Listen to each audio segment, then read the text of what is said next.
La Birmanie a-t-elle commis un génocide contre sa minorité musulmane Rohingya? C'est la question à laquelle vont tenter de répondre les magistrats de la Cour internationale de justice.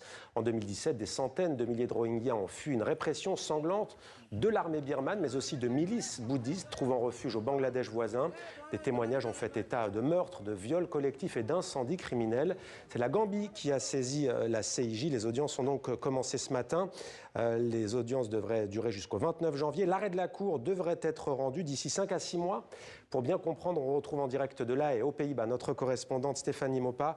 Bonsoir Stéphanie. Qu'ont plaidé ce matin les avocats de Banjul, de la Gambie?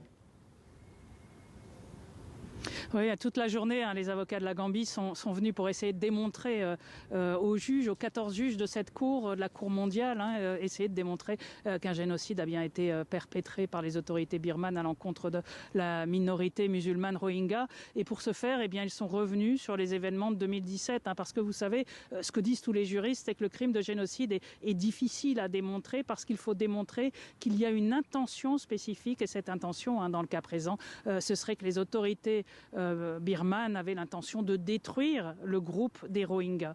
Alors, pour pouvoir démontrer tout cela, eh bien, les avocats sont revenus sur les événements de 2017, ces événements au cours desquels plus de 10 000 personnes avaient été tuées par les forces birmanes, au cours desquels il y avait une campagne de viol massif, des villages brûlés, et la déportation de plus de 700 000 personnes qui se trouvent encore aujourd'hui dans des camps de réfugiés. Et toute la difficulté pour les avocats, c'est donc de prouver cette intention qu'auraient les autorités birmanes.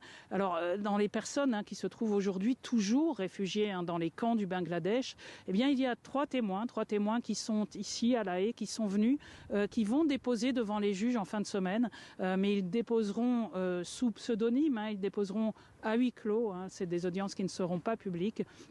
Simplement pour des questions de protection, puisque la Cour ne dispose pas de mécanisme de protection des témoins.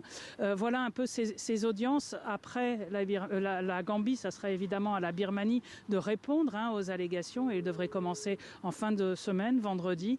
Et puis ensuite, les juges entreront en délibéré. L'avocat général de la Gambie a voulu placer ces audiences dans un cadre plus large, celui d'attaques constantes dans le monde entier du droit international. Merci beaucoup d'avoir été avec nous, Stéphanie Mopa. On suivra évidemment ce procès avec vous à la Cour internationale de justice, cette Cour de l'ONU qui est chargée de trancher les différends entre États.